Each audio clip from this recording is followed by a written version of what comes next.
Podcast time. Podcast, go. Okay. Okay, hey everyone, welcome back. Oh, hello. This is episode 2, and it's part 2 of this saga, the saga. And we're gonna jump right in. Yes. The saga, Dugovic. Yes. The saga. Hello. So hello, nice to have you back. Okay, thank you. On the Laura show. The Laura show that was 2020. So yes, if you are just finding the podcast, just know there's another episode before this. This will make very little sense if you haven't watched the first part of this episode. So this is part 2. Part 2. All right, so here we go. So we left off. I had just started onto medication. I had tapered onto Lexapro, and I went into like a really deep, terrifying, really dark deep depression where I was super numb, super unfeeling, terrified. We were sitting outside a lot, and that used to kind of at least help me, but I just was bereft, catatonic. The sparkle was gone. There was just no feeling, just heavy, dark. Yeah. I call it the black hole chapter because it literally hard to breathe, like it was just yeah. It's weird to like think about that, because I wasn't experiencing it, but having you go through it, I had certain feelings during that time too.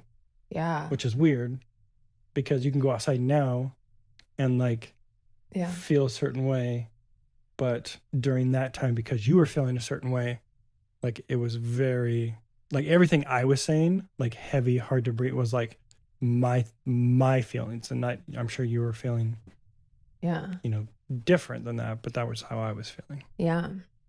So I would sit outside all day. My best friend Laura Ellis flew in from Utah to stay with us. Kyle started sleeping in the guest room so he could get some rest the week that she was here, and she slept in bed with me. And I remember looking at her too, and she's known me for 12, 13, 14 years at this point, and I would just look at her and be like, I don't even know who I am. I was so dissociated. I was so not myself. And a lot of tears with her. And she is the most stabilizing energy. She is one of the most amazing people I've ever met. She's so precious to me forever for doing that. But yeah, and we would sit outside too. I also remember one time I dozed off. Oh, what were you going to say?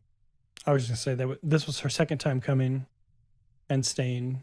And we would puzzle a lot, I remember. Yeah. We would watch. Do you know the date of this? Do you have the date of when you started? It was probably still January. Right at the middle to end of January. Yeah, so like COVID hadn't started. We introduced her to the movie Dan in Real Life, and she loved that movie so much. Watched all the Psych. I felt a tiny spark of joy watching Dan in Real Life with her. She couldn't watch anything. Yeah, it was. And I couldn't watch anything new for the risk of being triggered into a panic attack, because when we tried to watch some superhero show and she got inoculated, she got like injected with something, and she started changing. That was a lot later too. It was a lot later, and it still triggered me, and I started having like the face melting panic. And so I was like, okay, no, we can't watch this. Not yet, too soon. But we watched Dan in Real Life, and the cozy. If you guys haven't watched Dan in Real Life, that is a gem. It's a classic. I watch that a couple times a year still to this day. But yeah, but we puzzled, and I remember being so grateful for her too. And yeah, they would all binge watch Psych out in the living room. And Saved by the Bell. Yes. We're raising our children right, so they've been exposed to Saved by the Bell. And one thing she did earn, though, she earned something. Oh, yeah. So, which is funny talking about this now, because I don't eat ice cream anymore. But I used to make milkshakes, and for like friends and family. When I was younger, my dad always made us milkshakes, and he like literally by hand, like you would, like I just grew up watching him make milkshakes. So I started making milkshakes. And as I got older, my friends, they would ask me for milkshakes all the time when they would come over. So I had to come up with a rule, probably when we were married. We were married, yeah. His milkshakes they still exist. They just don't get made as often, but they are delicious. They are next level. So handmade milkshakes stirred by hand. Is and this just corn hand shucked? And It's an angel. This corn is an angel? Is this corn hand shucked? My milkshakes were an angel. Hand stirred. They were an angel, and they were hand stirred with love and years of expertise. You're not going to Michael Scott it and say where that quote is Nope, from. I'm not going to Michael Scott anymore. That's good. Good job. They're going to have to look it up. They're going to be like, what are they quoting? Googleize it. What do you think? I was too stupid and didn't know what a you googly was? That's from Zoolander. Oh, Scott. Oh, I did it. You shouldn't have set me up, but you made it too easy. Man. Anyway. So I had to come up with this rule because I would have friends come over all the time and be like, "Oh, can I have a milkshake?" I just need a fix. I would just be home all the time making milkshakes. If that was like, you'd have no life. It would just be like, "Hey, look at all these people at my door and they want free milkshakes." That was going to be my life. So I had to come up with a rule that you can ask for a milkshake once in our friendship. But after that, the only time you would get a milkshake is if I offered the milkshake. And this was a lesson on boundaries, everyone. Look at that beautiful, just look to Kyle. It was it's an amazing lesson on boundaries. And it was a hard, fast rule. Like I did not break that rule. And the only exception that we have to that rule is Laura Ellis, is why I was telling this story. And Nikki doesn't do a lot of dairy anyway. She doesn't eat milkshakes. No, but if she wanted one, Nikki would get that too. Yes, but Laura Ellis has a free milkshake card. Anytime she wants a milkshake. At this point, I would actually have to go out and buy ice cream. All of the ingredients. to make it. They were here for New Year's, but it would. I know.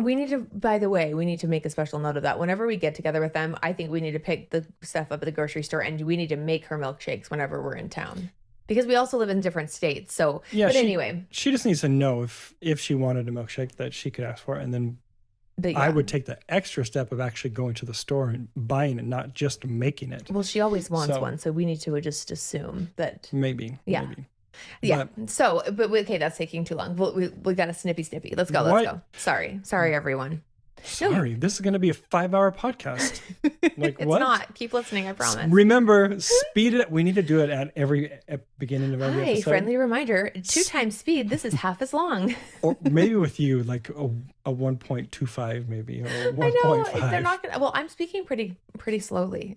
I'm nailing it. It's good. Just good. Ask me, I'm nailing it. But speed it up so you can listen to this faster. Yeah, so Laura was here and I was so grateful. My mama heart, I will be eternally grateful to her too, because she brought a sense of calm and normalcy to my family's life. And she has always had. She has the steadiest, nurturing energy. She's just a rock and it's incredible. So she would sit and puzzle. They did we live in like a little small rental house here in Queen Creek, Arizona. And they did a folding table. It took up like the rest of our living room. We have a big sectional couch and then they did a folding table and it was the puzzle table, also known as the therapy table. And Cortland would come home from school and he would sit for hours with her and they would all and there were times too when I actually felt more normal if I was alone. Like I knew that they were, so she would sit out with them and do things, but I just would be in doing my thing and trying not to feel like I'm completely losing all touch with everything. But I had really severe sundowners, which we touched on, but basically as soon as the sun was setting, my anxiety would spike and it was like, oh no, I have this long, dark night ahead, this night alone, and I'm so afraid. And you just really suffer at night. And then also, I was finally falling asleep, but I would have, my mom called it the knife to the throat wake ups. Like you'd wake up like a knife is to your throat, full body adrenaline, sweating, shaking. It's like your body, you start dreaming and having a panic attack in your sleep, and you wake up mid panic. And it was a horrible feeling. So then you would be afraid of going to sleep at all because you know that there's a really good chance you're going to wake up with that. So that creates this cyclical fear of nighttime. So then I could also tell that I was having a really hard time forming sentences or communicating. And I would also catch myself repeating myself over and over again, or Kyle would say, oh yeah, you said that, but I couldn't remember if I just thought something or if I actually said it. And then vice versa. I would feel like I had asked for something or said something and I hadn't. So I was like, oh, hey, were you going to get that for me? She's just sitting in here angry that I didn't bring her something. I was never angry at the time. Very scared or euphorically grateful, but never angry. But yeah. But I was like, babe, like, would you get me that water? And you're like, you didn't ask for water. He could have really gaslit me to high heaven back then. You could have really messed with me. That's all that I was doing. There was just one big gaslight. It was just psychological abuse. But yeah, so it was really hard because I was aware of it on some weird level, but powerless to stop it or change it. And that was really, really scary to feel like my mind wasn't working and to be like keenly aware that my mind isn't working. And there was just, there was just enough. I knew just enough about how dissociated I was for it to really scare me. And then there was also a time when I thought I was having a conversation with Kyle. So between the Valium and the Lexapro, I was, losing gaps of time. And one time I had dozed off and I was asleep sitting upright in my bed. And that was the thing too, is I was afraid of sleep. So I was just sitting upright, reading and doing something. And I nodded off while sitting upright in my bed. And I was dreaming that I was having a conversation with Kyle and that I was in my position in my bed. And that I was looking at the doorway. So I'm pointing, by the way, this is our bedroom library. This is just this random corner in our bedroom. So I'm looking at my door when I'm pointing that way. But I was sitting up, I'm sleeping this way and I'm looking basically at my doorway and I'm having a whole conversation with him. And then partway through my conversation with him, I have this feeling that just something's not quite right. And maybe he was responding in a way that wasn't quite real. And I had the thought, like, I don't think this is real. And as soon as I had that thought, then I had the next thought, okay, well, Laura, try to open your eyes. And as I opened my eyes, Kyle disappeared from the floor up. So he was standing there and it felt vivid and clear as day that I was having a conversation with him and that he was standing in front of me. And then as I opened my eyes, he disappeared from the floor up to the ceiling and just vanished. And I was so unsettled by that because I really was sure I was having a real conversation with him. Did you close your eyes again and then and you reappeared from head to toe? Nope. Like I just freaked out at that point. Back to the Future when they were disappearing and reappearing. Yeah. The beaming in and out. Yeah. But that's what it was. It was super intense that was the way it materialized in my brain. But that was really unsettling. And then after 2 weeks of onboarding onto the Lexapro, the depression lessened slightly.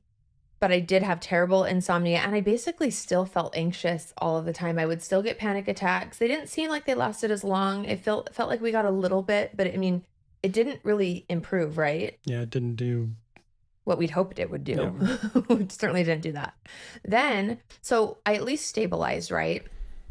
I was no longer afraid of self-harm. I was no longer afraid of these gaps of time. I was more steadily experiencing time. And Laura flew home. We kind of got into a routine. And finally, on February 26th, the first day Kyle felt comfortable going back to work. Joke's on you. Where'd you get that date? I remember. Where did I get that date? February 26th. It was February 26th. You can check our medical records. No, did you look it up? No, I remember it. It's burned into my memory. Wow. A lot of things flowed on out of my brain, but a lot of things stuck. So February 26th, Kyle headed clear across the valley. So we're in Queen Creek. He went to Surprise for a solar appointment. So Kyle works in solar. And he goes and he evaluates somebody's house and price quotes and gives them all of the options. And he's amazing. But yeah, he hadn't left my side. He hadn't done any of that for months. And so finally he gets all the way over to Surprise. And I told him, I'm good. I'm going to stay in bed. I'm going to just take it easy. It's great. I'll just chill. I'm not getting out of bed. And the kids were in school. He's like, I'll for sure be home by 2:30 to get the kids. We're good. I was like, no, we're good. We're good. So he leaves. I was feeling really anxious. So I took just being left home alone. The kids were already at school. He took them to school and then left for the day. I took a Valium and those make me so tired. And so I fell asleep. I woke up around 10:30 or 11 and I had to pee really bad. I remember just waking up and one of the only things I could do was drink fluids. I was eating now. By the way, shout out to oregano's. The lady is a scampi was the first dish I was able to get down. But anyway, that's an aside. Delicious. Laura got addicted to oregano's while she was here. So whenever she visits, we have to do an oregano's visit because she doesn't have one. Lots of protein shakes. I think that's when that I lived on protein shakes. Yeah. And I still do now. I think that's my comfort beverage, isn't it? Mm-hmm. So I'm home alone. I wake up. I have to pee because I'm consuming a lot of fluids at this point. And I just get up. But I was really relieved. I literally remember thinking, I'm doing good. I'm doing so good. I'm so proud of myself. We're home alone. We're doing it. I was so proud of myself. So I just hop up and I'm walking to our bathroom. And the next thing I know, it's black. And my head is thumping against the wall. And I hear and felt the most horrible popping sound. Literally just so loud. It's just the clearest pop. and I have no vision and I don't know what's going on. And you know how sometimes, and so I had blacked out and fallen on my tile floor of my bathroom. And usually you have some warning, like you'll feel a little lightheaded. Your vision will get like kind of like the white spots, you know, nothing. I had no warning signs. It went from 0 to out in 2 seconds. Like it was just, and fortunately I had fallen against my wall, the side wall of the bathroom. I was walking in past the wall. I fell back against it and I slumped down on the wall, which was such a gift because then I didn't fall, like hit my face. Slide down. Yeah, I just hit and slid, but my hands went, obviously my body's completely limp. I have no body control. My hands just went limp to my sides. And as I sat against the floor, my wrist, for those on YouTube who can see it, snapped this way onto the floor. It like chunked onto the floor and just literally broke my wrist right across the center of my wrist. So and it's like just dropping that couple of feet to the floor, it rushed blood to my head. So I came to right as the wrist broke. And, holy cow, most horrible feeling ever. So I remember coming to and realizing, and my ears are ringing now, and my vision's starting to come back, and I'm just leaning against the wall of the bathroom. And I was like, oh no, oh no, oh no. So I still had to pee. Luckily I didn't lose my faculty and like have something to clean up, but I climb over, like I crawl to the bathroom, lift myself up on the toilet, just holding my arm up here, which I still do. I've still not we'll explain that later, but I was just holding my arm and just shaking. And then obviously the adrenaline, because I had just broken a bone. So it's my first bone I've ever broken. How crazy is that? So I am shaking and I just sit and pee. And then I'm like breathing deep and going, okay, do I dare? And I may have even crawled out. Like I go to the bathroom and I came out and found my phone on my nightstand and I called one friend and she didn't answer. So I texted her really fast and said, hey, I'm so sorry to bother you. I just fell and broke my wrist. I'm home alone. Is there any way you can help me? And then I called another friend and Nikki, I called Nikki and my other friend, Jenny. And then they both answered and they both responded and rushed over immediately. And that was such a gift. I love them so much. So they came over and Jenny was like, you're going to be okay. She just looked me in the eyes. She's such a calming presence too. She was like, you've got this. You're going to be okay. And Nikki was like, I'm available. I'll just take her to the clinic right now and get x-rays. And we called Kyle. We let him know that did I call you? You text me and what did I text you? I don't remember.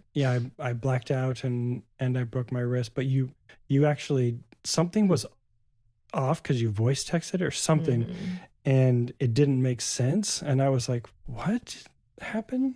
And so I just told I'm like, I got to go call my wife and see what's going on. Yeah. So that was fun, right? Your worst fears come to life. He hasn't left me for 2 months. And the one day he goes, yes, you've done it again, Laura. But luckily, I was like, yeah, I can't leave you. And then 2 weeks later, the lockdown happened and then everything shut down. And then I was able to do some Zoom appointments from home. That was amazing too. So that definitely helped. Cause yeah, he didn't, after that, he's like, I'm not leaving you. And so Nikki took me to the hospital. Our clinic our family doctor was incredible. And he got me in immediately. I think you probably called him and arranged that. I think you did. No, because we just went showed up and yeah, but our doctor definitely said, okay, get her in, get her back. And so he arranged for them to take me right back to x-ray. And it was funny because people were like, oh, it might not be broken. I'm like, it's broken. Yeah. It was so loud. It was so audible. Like it couldn't have been anything else. And I felt it. So it was pretty awful. Yeah, but he put you in yeah, that's the next part of the story. He put me in a brace. A brace. Yeah. Well, so we didn't have medical insurance as we talked about in part 1. And so our doctor was incredible. He gave us an amazing cash pay. He was amazing. And so any way that he could, he was trying to save us money and keep us from getting gouged to death by medical bills. And so he suggested, he said, with this kind of a break, it's a really clean break and this part of the wrist should be able to fill in. So if you do a brace and you really just don't move it and this and that, then you may be able to get away with it just healing in a brace. And I was like, oh, that's great news. It was not accurate. I mean, I'm sure he's right that does happen, but knowing me, we should have known better. I was in the brace for 6 weeks and we went back to do x-rays, 0 healing. It did not heal at all. Because anytime you would move in the brace, It disrupts the healing process. And I was in so much pain because it didn't stabilize it. The brace didn't totally stabilize it. Yeah, I remember you trying to sleep and you would have it on a pillow and then she would always hold it like this. Like this, yeah. I'd have it against my chest. And then even when I got the cast on, I held it like that because I have a really big phobia of swelling. I always have had that. That was nothing new, but it was exacerbated by my situations. But so then you guys, so getting through that, sorry, I want to try to move this a little faster, but I needed pain medication. I'd snapped my wrist in half. So then I have Tylenol with codeine to contend with. And they shouldn't mix. I shouldn't take that same time as my Valium. I needed to space them out. And then that increased the health anxiety, the medication anxiety. That just went through the roof for me. I was so afraid of taking the wrong. And in fact, one time I did. One time I didn't. I woke you up in the middle of the night and I went, and I caused a face melting panic attack. But I said, I just took my Tylenol with codeine and a Valium at the same time. Am I going to die? Am I going to do this? And I was just hysterical, like sobbing, hysterical. And I tried not to go get him. And he wanted me to come get him, you guys, but he needed to sleep. I wanted him to sleep, but he was like, no, please, anytime, come get me. I'm like, no, no, no. And I just let the panic surge until I finally had to go get him. And I'm like, I took the wrong combination. And both of by the way, I wasn't at severe risk. Like they were both low doses of everything. Yeah. So, but the fear of that was so intense, but I was afraid at that point of taking even supplements, anything, because I had allergic reactions to a lot of things. It was, and then, yeah, my sleep was even more disrupted because now I had a broken arm. And then also I just was heartbroken. Like I felt, and I've had this this limiting belief my whole life is like, nothing works out for me. I just can't win. That is a limiting belief that I've definitely carried my whole life. And when I was little, I got cast as the lead in Annie and I was so excited. And then like 2 weeks later, I tore all the ligaments in my ankle jumping on the trampoline and was in a walking cast. I like was off of it for about like 3 weeks or something because it was torn. It didn't tear all the way through, so I didn't need surgery. So like the pieces pulled back together. But this horrible injury, my understudy took the role. And I was like, see, nothing works out for me. Even when it works out for me, life has a way of just wrecking everything, you know? And that definitely felt like this. Like we had just moved to Arizona. I was so excited for our new life here. I was so excited about his job and we were just ready to go. And then this happened. So it was really, really disheartening. And so also just the depression,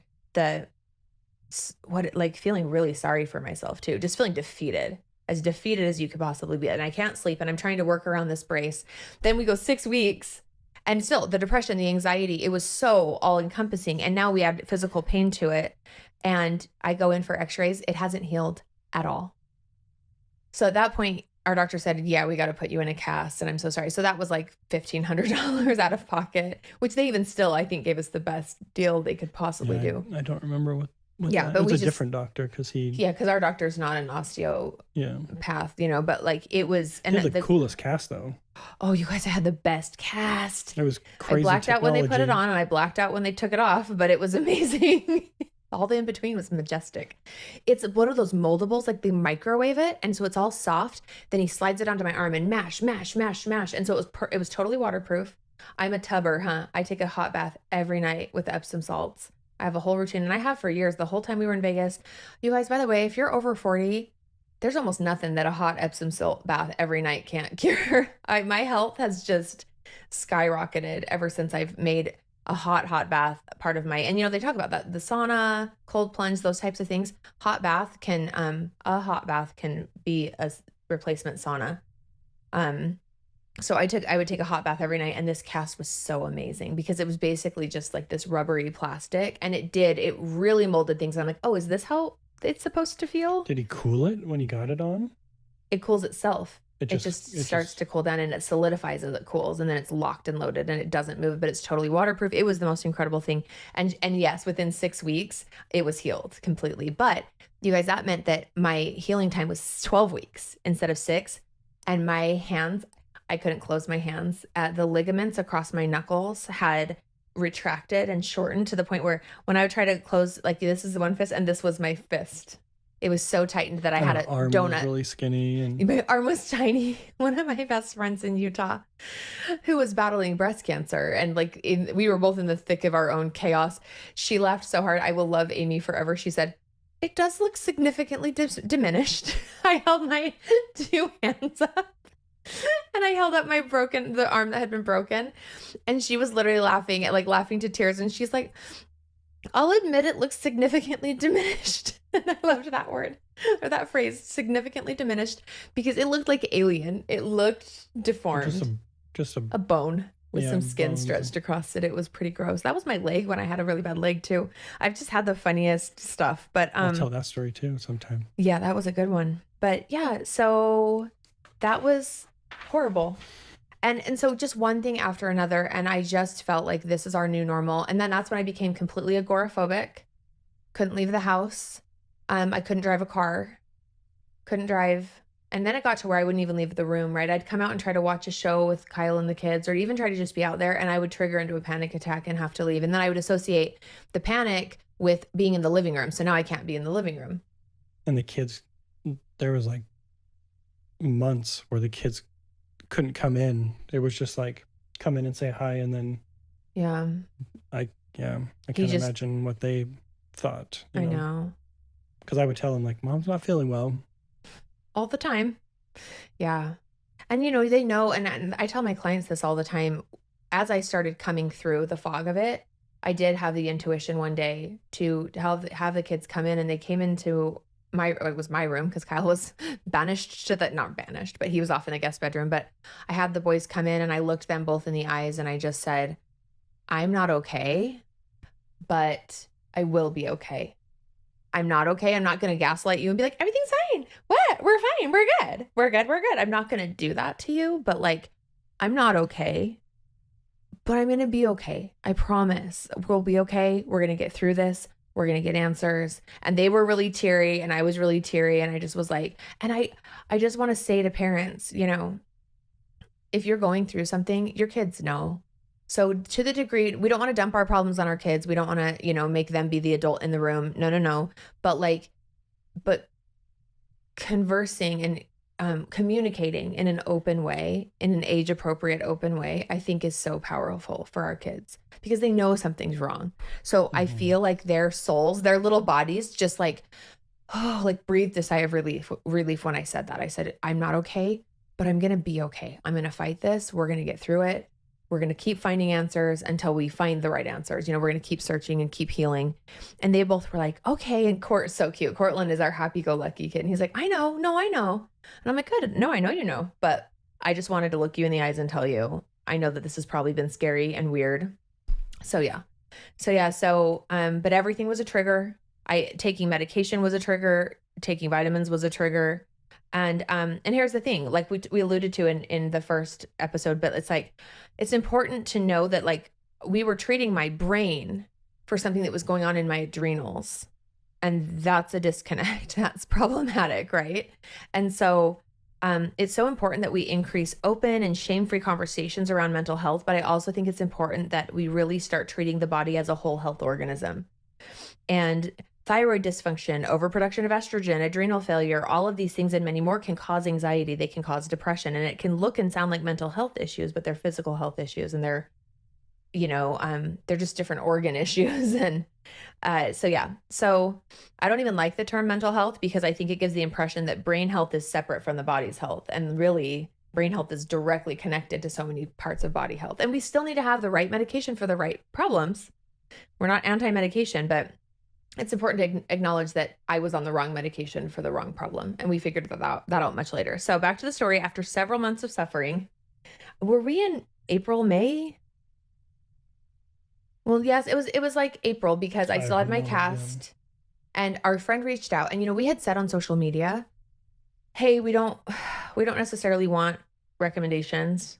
I have an essential oil for that.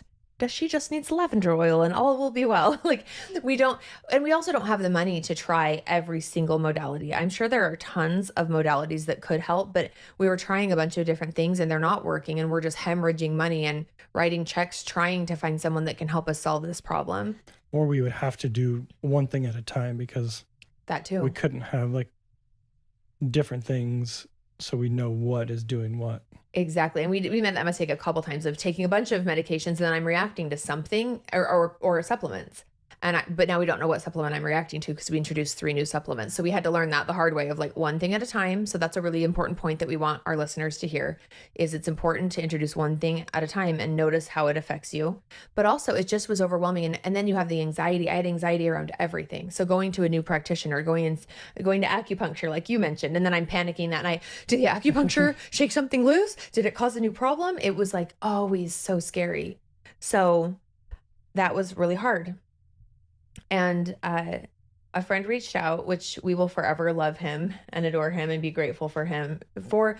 He said, I don't want to be that person that's like saying, hey, do this, or hey, try that. Or, you know, he's like, I don't want to be that person. But I went through a lot of what Laura's going through right now. I read some of your posts, some of your updates, and I vaguely have an idea of what you're going through. And I went to a woman years ago when I was going through that, and I was in the depths of despair and physically scared for my life.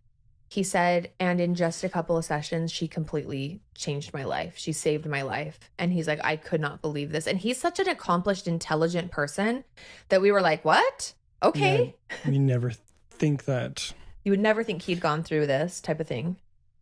Yeah. Really like him, like just really look up to him, admire him. And he's a very solid person. And so we were like, you did what? What is this that you did? And so that got us going. And Kyle, at that point too, yes, we had said months ago, we don't really want we don't want the peanut gallery, you know, sounding off on all the things we should try. We were like, no, thank you. That feels really inspired. We go to get on her. We tried to make an appointment with her. Her waiting list is like 2 months long because she is so in demand. This practitioner in Tempe. She's been doing it for so long too. She's 30 years of this specific modality. She's been helping people for even longer. She's 80 years old. She's such a boss. We're going to leave her privacy private. The original boss babe. She is the original boss babe. She is so, oh my gosh. So we try to get on her calendar. It's like 2 months out. We go, do you have emergency contacts? Do you have an emergency cancellation list? But we're 40 minutes from Tempe, like 43 minutes from Tempe. And she said yes. And then it was funny because she finally had space for us like 3 days before my actual appointment. She got us in on an emergency like 3 days after. But so we waited and waited, but we had hope. And I just continued to suffer. The insomnia continued. Oh, I'm so glad I remembered this because I don't have this in my outline and that's as far as my outline went. Like I just wanted to at least make sure we hit some of the points, but my hair started falling out in handfuls in March. So February 26th, I break my arm. March 6th, we go into lockdown, which for me was amazing. I didn't go further into that, but that was incredible because I already couldn't leave the house. I was already agoraphobic. And then the government was like, guess what, everyone? You're all agoraphobic. And I don't mean to, and I'm not trying to make light of COVID. I know that was an incredibly traumatic time for a lot of people. But for me, it is so, I imagine that for anyone who's gone through what I've gone through, and there are a lot of you out there, it's so traumatic to feel different and other. And like, I can't go to the grocery store. I can't go to church. I can't go to get my kids from school. Like that would increase the sense of brokenness you feel. And it was kind of incredible that because of the lockdowns, I was supposed to be cozy with my family at home. It was really helpful for my mental health, actually. And I know that wasn't the case for everyone. And in fact, I work with a lot of clients who now have trauma from the lockdowns and I'm helping people process lockdown trauma. And that's very, very real. But for me, I always say it's ironic because it had a reverse effect for me where I felt like there was nothing to do but stay in my little pod and heal and try to find answers. And so, yeah, so lockdowns happen. But then, and I started Lexapro, my hair started falling out. And for women, you know that that's an easy thing to deal with. It's no big deal. Yeah, no big deal. If women know, like your hair falls out in handfuls, you're fine with it. When every part of your identity is being stripped from you, what's a couple pieces of hair? Or almost all of your hair. So, hair's falling out in handfuls, and it turned to straw. It just like turned to straw, but I was blaming the Lexapro. Like I was like, oh my gosh, this is a side effect of Lexapro. I was sobbing. And I was like, at first I was just noticing it, right? Like every time I'd brush my hair, it's just like handfuls and handfuls of hair, or washing my hair in the shower and just handfuls are coming out. And I'm like, this isn't normal. This isn't right. And then I'm doing my hair and it feels really thin and it feels really brittle and dry. And I was like, what have I done? So first I do Botox and do this to myself. And now I willingly take Lexapro. And by the way, I did have pretty severe weight gain which at first was great because I was so emaciated from all the trauma. But then it was like abnormal levels of weight gain. And I didn't like that either. I wanted my body to be my body. I wanted to feel like me. And I feel like everything didn't let me feel like me. You got on a Lexapro support. Then I made the same mistake as January 1st. It was actually good because then you can know what was happening. Because I went like, I don't think I want to be on this. But some accurate side effects of Lexapro are weight gain, low libido, which I have a very healthy libido. We'll get into relationship stuff later, huh? We have lots that we're going to talk about. But I have a fantastic libido, and I've always been very happy and satisfied. And that was totally ripped from me because of like Lexapro does suppress that. And I was not a fan of that. That was one more way in which I felt like every part of who I was being taken from me, and it was really ugly. So, and then my hair starts, and I was like, the vanity in me was like, you know what? I'm done with this. You know what? Sure, I'll get some weight gain. I'll buy some new jeans, whatever. But the libido stuff was a big problem for me. And then because that was just so not me, and it felt scary to not feel like myself. And then the hair loss, it was the last straw. So I was so upset. By the way, the hair loss was not from Lexapro. I later found out that it was from the January 1st trauma. So when your body is in that state, that level of shock and trauma, your body shuts down all systems that are unnecessary. It's the same thing. A lot of people with COVID had really severe hair loss after battling COVID too, because your body takes the resources to keeping you alive, and it stops growing hair, stops growing nails. But then that phase catches up 2 to 3 months after the fact. So you don't see it at the inception point. Yeah. And it's a teleflusium, telegenic teleflusium. I'll say it totally wrong, but there's a clinical term for it. And that's what I was experiencing it. But obviously that's what I was experiencing at the time, but I didn't understand that. So that was really, really hard on me too. But you were saying you're going to therapy. Yeah. We didn't get to that. No, yeah. So, but I just wanted to, because that was before that. So I'm trying to go chronological. So then we start seeing this therapist. And the first session, you guys, I had to take her because she couldn't drive still. Can't drive. Mm-mm. So I took her and these are 90-minute sessions. He would have to sit. She had a spare office that she had like a colleague that rented, she owns this huge office complex in Tempe, and she has other offices, but there's one that was vacant at the time. So he would just sit on his phone in the other office while I would do the session. So he drove me there. And I have anxiety even with traveling, and I have a broken arm. So I have my casted arm. And she would, the first time we went, she explained what she was going to do, because it's not like normal therapy. No. Like when you go to therapy, it's like you think, because we had never experienced therapy. It's not, something that we had ever gone through. And so like when you think of therapy, at least for me, I thought of therapy like sitting on this, you lay on this couch and I sit over in this chair with my notepad and my glasses, and you talk and, yes, okay. Mm-hmm. And then, so she explained what she does, and it was like, wow, this is interesting. Yeah, it makes sense. And I would just want to say, like, from a feeling perspective, I looked in her eyes and I just felt like I was going to be okay. I want to start with that. Yeah. Because her eyes were so crystal clear blue. And her energy. Oh my gosh, like this settledness. I'm going to be able to help you. Like, this is science. What I'm doing is scientific. Is science. And how she talked about it and basically proved it before you even did it. Yeah. And so it was like, it made sense. Okay. Yeah. And she basically, what she said is like, we've learned to hack the REM cycle. So like the REM cycle, rapid eye movement, is a cycle that you go through in sleep, right? Multiple times in the 90-minute sleep cycle you go into REM each 90-minute cycle. Your brain is in theta waves. And theta waves are some of the most impressionable when your brain is in those slow theta waves. And there are slower waves. Delta waves are slower than theta, but theta is that magical sweet spot where the brain can be reprogrammed. We can release what's no longer serving us, and we can add in and upload what we want. And that's through the theta waves. And scientists have now found, and doctors, and even like Andrew Huberman, you sent me a clip of him saying they've now proven scientifically that lateral eye movement and bilateral stimulation, right? So looking side to side to side to side, that reduces anxiety, clinically proven to reduce anxiety. Well, that's what happens in REM sleep. So when you're in your REM cycle, your eyes are going side to side to side to side rapidly, and your eyes are fluttering like this. They're just like this light flutter. And everyone's seen someone napping on the couch or even asleep in bed, at night, if you're awake, the eyes flutter and the eyes are side to side to side, left to right, looking back and forth. And REM stands for rapid eye movement. So your eyes are moving really fast. And during that phase of sleep, if you've seen the movie Inside Out, that movie is actually a really accurate cartoon, replication of how the brain works. You have long-term memory storage, you have short-term memory storage, you have core memories, you have like that. It's totally brain science. That movie is so brilliant.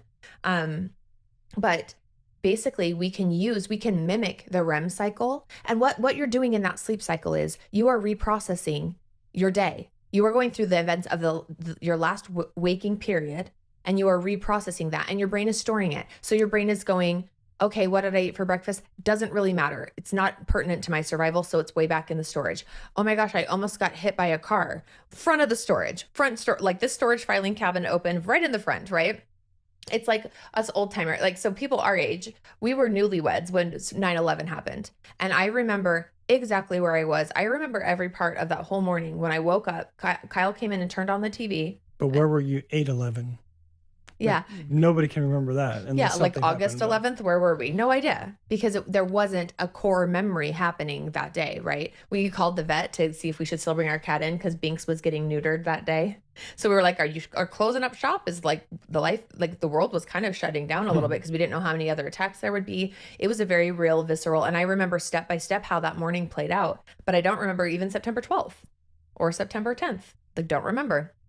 And that's how the brain works. So every day, and that's why sleep is so important. And that's why my brain was taking on so much like toxic levels of storage, because it wasn't cleansing the palate. It wasn't going into those states of sleep and filing and putting everything where it belonged. So yeah, so basically. So I like to explain it like this, where when I think about the normal therapy, like someone laying on a couch and talking, where talking is your conscious thought, which is they've proven now it's 10% of your brain, maybe even less, where 90% is actually subconscious. And so when you're in the rapid eye movement of sleep, your subconscious is fully at work there because you're asleep. The 90% of your brain is working and you're unconscious. So basically, this is something that you can tap into your subconscious while you're awake through this. It's a hack. Eye movement. Yeah. So you're awake, but you're actually tapping into that subconscious, where your subconscious is where you store everything is stored, and that's where trauma is stored too. And there's multiple things. There's so much we don't have to get into all the brain science around it, but trauma is stored in the limbic system, and it's just bouncing around. Like trauma, like a traumatic experience, gets stuck down there in your lower limbic system, and it's just bouncing around, wreaking havoc on your whole nervous system. And that's what was happening to me. My nervous system was activated by this stored trauma in the limbic system. What eye movement processing does is it takes from the limbic, it forces those memories up into the neocortex to be dealt with and resolved in that higher brain with your higher functioning. So it merges the two as well. So yeah, your subconscious is this deep, and I say your brain is like a castle. So you have 10 floors of beautiful, like gorgeous upper level castle, and that's your conscious mind. You have control over that. You have a 90 floors of basement in the dungeon. And you have no access. You don't have direct access to that every day. Hypnosis does it. Meditation can do it. Your dream states. That's why your dreams are so weird, is because the subconscious mind doesn't have a spoken language. It speaks in images and color and feelings. And so that's why dreams can be so strange. But that's why we can also somewhat get an idea of what a dream means, because it's all symbolic. But and tapping into like old memories and different things, like when you're sleeping. Yeah. Like that's so many times when you're dreaming, you're having these experiences from your subconscious, which are because it's wanting to reprocess. Yeah. It's bringing things to the forefront to be reprocessed. And but to do it while you're awake, that's what really, like, I was like, wow, that is very interesting. And my favorite other thing about that whole thing is that approach is I realized this in the first session as we started doing it. I'm an incredible cognitive bypasser. So they talk about spiritual bypassing, right? Where it's like, oh, like I'm just so spiritual and enlightened that I'm not bothered by this and I'm not bothered by that. That's spiritual bypassing. Well, there's cognitive bypassing where you can just use your logical mind to say, I'm not traumatized because I say I'm not, or them hurting me, but I forgave them and I'm over it. Yes, you can forgive someone, but the trauma of what they did to you can still be residing in your nervous system. It can be stuck in the limbic system. It can be stored in the subconscious in an unhealthy way. Well, that's what they say is like Yeah. having something that triggers an event from something that happened in your past. Yeah. Where it's like you're living your life and you're thinking, I'm totally fine. Like, yes, that person did this to me or whatever it may be, but I've moved on and I'm living my life. But then something happens and all of a sudden that's staring you in the face of like, Yeah. what's going on right now. And I love it. I saw like a YouTuber, like a psychologist guy. He was like saying, if it's big, if your reaction is over, if you have a huge overreaction, it's yours. Like, and it's telling you, that's a signpost saying, oh, there's something to be healed that's deep. Because like that person, like this person saying something and you blow up or you just melt down or curl in, that's telling you, ooh, they just triggered on a wound that's really deep in your psyche that needs to be addressed, that is worth addressing. And so, but I'm an amazing cognitive bypasser. And I had a really, really hard childhood.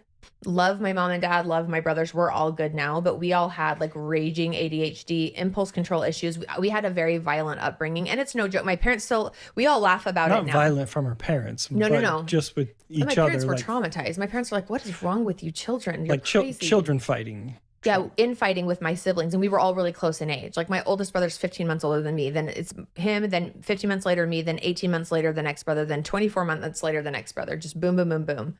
And some of us were and I could give as good as I got too. I think I also cognitively thought, well, since I fought back, I wasn't a victim. But it doesn't change the fact that it doesn't feel good for your house to not feel safe. It doesn't feel good to never feel safe with your siblings. I had friends who their brothers like were their protectors and had their back and nobody better mess with their sister. And my brother was the one who like hated me, and we get along great now. Love him. But it's those kind of things. It's like, just because I love him now doesn't mean there wasn't trauma from our childhood that needed to be dealt with. And just because I also had to deal with a lot of like, I got really viciously bullied. So there are all of these layers, like bullied to the point of being suicidal, like not wanting to live. Those are all layers that need to be dealt with in your subconscious that are lying there dormant. And I feel like I say that 2020 was the year that the wheels fell off. Like I was always able to just keep going and bypassing and like, I feel like the Botox was just the tip of the iceberg. My system was so activated. I had just come out of a traumatic workplace environment where I had been like verbally assaulted by this out of control male employee. I get traumatized by that, right? And then have to stand on principle and remove myself from that situation. We have this huge loss. And then my dog died. Like loss, trauma. And I feel like then it was just Botox. And my system was on such high alert that of course it inflamed and flipped out when I injected a neurotoxin into my forehead. Like, of course my body didn't feel safe with that because my body didn't feel safe. And so I'm a huge advocate for small T trauma too. And we'll do whole episodes on this, but small T trauma is small T. Yeah. So capital T is like huge trauma. I was in an earthquake and I almost died. Or I was in a tsunami. I was assaulted. I was held at gunpoint and robbed. That's large. That's capital T trauma. But then you have tons of little small T traumas. And they add up to get to a big T. And because and because I've never had a big T trauma, in my opinion, I guess some people would call some of what I went through big T, but I didn't categorize it that way. I thought I was fine. Like, I'm fine. It's good. So I was just bypassing and stuffing and just not dealing with all of the small T trauma that was coming my way. And it adds up. Like every 10 small T traumas are a big T trauma. And your nervous system responds accordingly. Your nervous system doesn't, go back and forth. It doesn't discern the difference. So I feel like that's really important to say. I'm glad that kind of came up. Sorry. And this is just flowing. I hope you guys are along for the ride. This is flowing where it's supposed to flow. And there's a lot of if you're still information. Here, then we love you. Write in the comments 8. Yeah. Write number 8 in the comments if you're still here of YouTube. Yep. Send us a message and say 8. 8 is the secret number, and we'll send you something free. We'll send you a free meditation or something. We'll talk about what 8 means. And then also, you can't see the shelf. Yeah. 44, that's his number. They gave that to us at a burger place because he was so excited about it. It was very nice of them. One time we got 43, I think just last month. And we were like so close. I was like, 43? So close. What? Yeah. So she explained all of this to us. But basically your brain is a hoarder and it stuffed everything in this castle basement. So you have 90 floor basement in your castle, and the upper levels you've painted, you've kicked people out, you've set your boundaries, you've managed the upper floors of your castle, and you can do that. That's your right. And that's how the conscious mind works, is you can go in and talk therapy. You can deal with moving the furniture on those upper levels. This therapy, hypnosis, I feel like takes you down into, it opens that dungeon door. And so another doctor out of Canada. So it's combined actually is what. It's a combination she was explaining was. Yeah, it's everything. Rapid eye technology, which is the movement of the eyes, and then also hypnosis. To get down in that. Yeah. Those levels. And eye movement processing is different from rapid eye technology, but they're similar. Oh, sorry. But they're different. No, it's okay. It's all, and people are like, oh, do you do EMDR? No, EMDR is something that like therapists do, but it's basically, EMDR was developed like 15 years after, well, I don't math, but many years after. Rapid eye technology was developed in like the late 70s, and EMDR was developed in like the late 80s. So a decade apart about. And so rapid eye is like the original, and that's what I do is founded in, is like these rapid eye movements side to side to side and like rapid blinking. So what happened was she went through these appointments and it changed so much. Yeah, everything. And but let me finish go ahead. But I want to finish the explanation because we're like right there, so we might as well finish it here so I don't have to make a new episode about it. But go ahead. Yes. But I just want to say, like, because you went through all of that and that it really helped you come out of it. Oh, geez. Then she wanted to be certified in it. I think I don't know if she reached out to you and said. She told me, she was like, I'm going to be training. Like, she's took on a few apprentices. Like, she took on and like personally mentored, because this is her method. Like, she's developed this. No one else does what she does. She's done this over 30 years she's trained in so many things, and she's collected this massive, menagerie of modalities that she's just put together this really precise system for taking people through a process that it digs deep, gets you down into that subconscious, brings it all to the surface, releases and reprocesses it and refiles and neutralizes the really strong emotions around it. And then we upload what we do want and we heal relationships. I mean, it's so powerful. So as I started coming through and healing, which we'll get to, she invited me to take part in it, which was at first I said no, because I was like, I still have healing to do. Like, yeah. I don't want to take on something new. I want to really make sure my healing comes full. And we're always healing. There's always going to be new things to heal from. But I wanted to get further along in my healing journey than I was. But she only took on a handful of apprentices, and I was really privileged and grateful to be one of those. But yeah, so finishing up the concept of the mansion, the castle, right?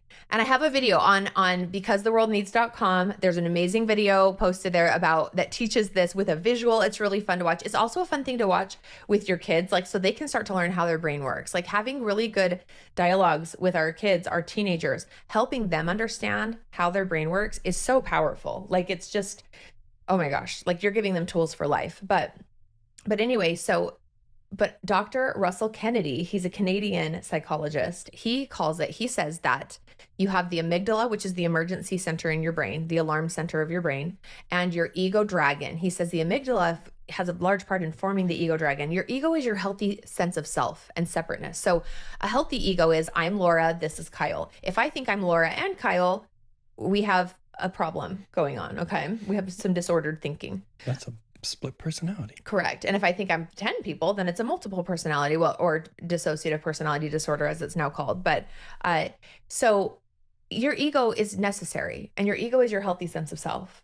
And so, but that ego, its job is, I'm a self, I'm a separate being, and I need to protect myself. So your ego is the sense that it needs to protect itself, and your sense that you need to protect yourself. So he says the ego dragon and the amygdala work in concert to keep you. So as you go through life, you take on all these hard experiences and they file it all away in the basement dungeon. They're like, oh, we're never going to forget this. So if you spoke in class in second grade, you were giving a report and you stumbled over your words and everybody laughed at you. Or if you tried to read out loud and you're dyslexic, you don't know you're dyslexic and you're feeling the trauma of like, okay, there are 3 more paragraphs. Okay, what paragraph am I going to read? And your blood's pumping. You read it, and then it doesn't matter because then you start to talk and then word salad it doesn't work. Yeah. Trauma. Or you just like pause and then somebody like says the word and it's like, I know the word. It's just little Miss Know-It-All in the corner goes, actually. And you're like, I know the word. It's not coming out. Thanks a lot for making me feel worse. Yeah. So yeah, I don't like to read in front of groups of people. Yeah, that's a thing. Yeah, of course. But shall I grab one of these books and read? No, you do fine right now. You're calm. I can read. Yes. But that amygdala. I've read a lot. Yes. But just in front of people, I have that. Your amygdala, the first time you had that bad experience, your amygdala went, ah! And it freaked. We should probably process that. I've never done that. Yes. Let's do it. We need to do Let's do it on camera. Right now. Here we go. No, your amygdala freaked out. And then guess what? Every next time your amygdala went, your teacher said, we're all going to rotate and take turns. Your amygdala went and like, oh no. And it's that alarm center. Okay, so your amygdala is the alarm center, and then it builds up the ego dragon, and it builds up this library of evidence and proof about why you have to protect yourself. And it's not serving you. We used to need to rely on our primitive brain because we didn't have shelter, we didn't have food. If you got ostracized from your community in like prehistoric times or like long hunter-gatherer times. The Paleolithic. Stamps. Sorry, that's an SNL reference that is so old, we're going to sound like nutters because you won't know what we're talking about. But Michael Scott. Michael Scott is that. I'm going to Michael Scott it. Why are we doing these obscure references? Do you guys like the obscure references? Because we'll keep them coming because we have a lot of them. We're going to do them just because of that's how we speak. I know. That's how we communicate in our house. Yeah. So anyway. But you don't need to tell people what they are. They're not. Let them wonder. Okay. Yes. What was that? They're gonna be like, "What the word salad?" I'm not. But the people that do know are gonna be like, "I've got it. I got the reference." They're gonna chuckle to themselves. Yeah, or they'll comment or be like, "We love 2001 Will Ferrell SNL. Those were good days. That was a good chapter in the SNL history because SNL. I know there were a lot of good chapters. Oh my gosh, the Chris Farley and Adam Sandler. Like those were all Neil McDonald. Is it Neil McDonald? Norm McDonald. Norm McDonald and Neil. Is there no Neil? It's Norm. Neil. It's Normie. No, it's Norm McDonald. Anyway, they had a lot of good chapters. I don't feel like they've had a good chapter for a good right while, but bless their hearts. So anyway, but the ego or the amygdala and the ego dragon, what Russell Kennedy says is they work in concert with one another to keep you from ever having those negative experiences again. But they do that by giving you anxiety around those experiences or creating avoidant behavior, which then actually creates more avoidant behavior. And it's not helpful. I've actually gotten up and left classes when a teacher says, "Oh, we're going to go around. We're going to start right here," and I'm like, "Nope." See, perfect example of that fight or flight. It's like, get out of here. I gotta go somewhere else. Yeah, and the fact that like your ego dragon believes that for you not being able to read, that defines your sense of worth. And it's like your worth has nothing to do. Read out loud in front of people. That was the issue. Exactly. Yes, you can read, but like the ability to read out loud in front of people, there's so much shame. And why is that? Like, why do we all have those elementary stories of feeling deep shame. I remember my good friend Celeste said like she had a teacher yell at her to not run in the hall and she wasn't running in the hall. And she's like, you know what is even worse is being accused of something that you didn't even do and like being called out in front of all of your peers and just like the fire hot shame of just being. So you guys, we all have this and it's so hard. I have a really good friend that was doing a presentation when he was in elementary school and he, in the middle of it, something happened and he got embarrassed and then his throat tightened. And now like whenever he gets in front of people and tries to speak, his throat like tightens and he goes, and he's like always trying to clear his throat. Yes. Because it's a trauma response of what happened. And your body is incredible at the muscle memory of these things. It's wild. And so, but this system, like what I went and did in Tempe, it hacks this system. So what they say is like they want to stand guard at the gate of your dungeon. And it's like, you shall not pass You cannot come down here. Leave us alone. And your brain is truly a hoarder. It's like, no, I need all of this. If you've seen the television show Hoarders, your brain is literally holding on to all of its trauma going, no, but it's mine and it keeps me safe. And because I know that this trauma happened, I can somehow guard against it ever happening again by being chronically anxious all the time, or sad, or just holding it deep down. This is my stuff. This is mine. This is my precious. This is my jug of cat pee. Like Lord of the Rings. You shall not pass, Lord of the Rings. This is my jar of cat pee, hoarders. But yeah, like your brain. How's that even possible? No, I'm just joking. There are a lot of dead cats. People keep cats in the freezer See that, in hoarders, and they keep their own pee, but it wasn't cat pee. But people kept jugs and jugs and jugs and like liter bottles of their own urine because it's theirs. Got to keep it. But that actually, I actually love the hoarders reference because it's an incredible image. It's a very gross image, but it's an incredible image to just kind of maybe shock your brain, awake your consciousness into like, I don't need this stuff. And I don't need this any more than I need a jug of pee of my own urine. I don't need these old stored memories, these limiting beliefs, these traumas. But there's also, and I love my mentor, she says, healing doesn't have to be horribly painful. It should be quick. It should be efficient. And that is how it felt when I worked with her. So what I will say is the eye movement processing process, it scrambles the guards. So the ego and amygdala are standing guard at the dungeon gates. And so the guards are like, they're distracted. What's going on? We scramble the guards and we smuggle prisoners out of the basement. Shame, grief, fear, terror, anger, get them out the basement. Anger, out. And so you rapid fire say all of these words to like help the person. And they're looking side to side. And then I do stimulation in these different patterns across their sight lines while they rapid blink. And while they do that, I say really specific trigger words, and they're all negative words because those are the things we're wanting to be calling up and reprocessing, like releasing from the system. And when she did this to me the first time, I was not prepared. You cannot be prepared for it. When I first time I did it, I was like, what is happening? I remember blinking, and at one, like she was saying these words, and then all of a sudden, like my eyes became like molasses. I was like, you can't even lift him. I was like, what is happening? It's so weird. And you're processing, and that's a signal that your brain is processing so quickly. And it signals specifically what you're processing because it can be deep sadness, grief, stuckness. But then she knew what she was saying because she's watching my eyes. So she knew to go more on whatever words she was saying. Yeah. So we're trained to watch how the eyes respond to the trigger words. And then we know where to go harder, like where to like go deeper and keep releasing from the storage file. But the crazy part was I thought it was, I've just been blinking so long that my eyes are tired. Yeah. And so I'm just, this is how it's going to be. And then once I processed the stuff out, all of a sudden I was able to blink fast again. I was like, what is happening? Yeah. So it's not your eyes getting tired. It's your eyes getting weighed down with the weight of what's being released from the processing system. But this is brain. This is totally how your brain works. And this is what you're doing in REM. This is why I was so sick after 6 days of not getting any REM sleep.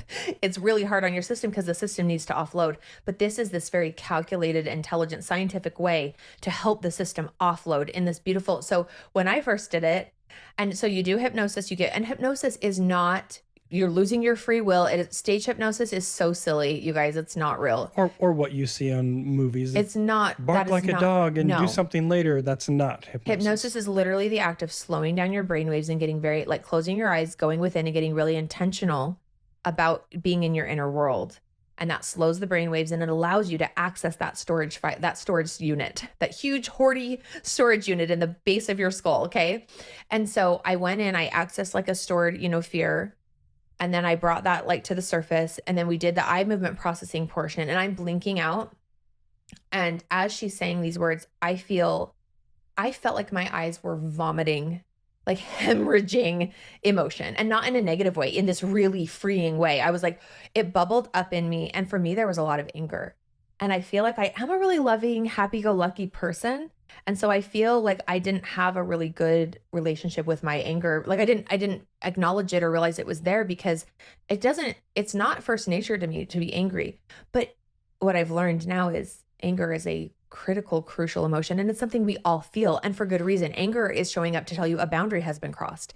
Anger is there to ignite something in you, to create change for yourself, to stand up for yourself, to move away from something. Anger is so beautiful. It's sacred. It's important. But I had suppressed Not it. in the sense of getting angry with somebody and yelling at somebody. Like, Absolutely not. But that's not proper anger. yeah. So I just want to be clear. Yes. Like, oh, I hit you my because you spouse deserved gets it. really angry No. and yells at me, and that's healthy. It's like, no. No. That's the improper use of anger, but then it's what gives all of anger a bad rap. But yes, like, and exactly, doing anything out of anger, no. Truly, like, but we need to feel our anger. It's so important to feel it, to honor it, to recognize it, because it's there to deal with it and then let it go. It's there to tell you something's wrong. So honor that and change what needs to change, right? And that's sometimes in ourselves too. And also you can become addicted to anger.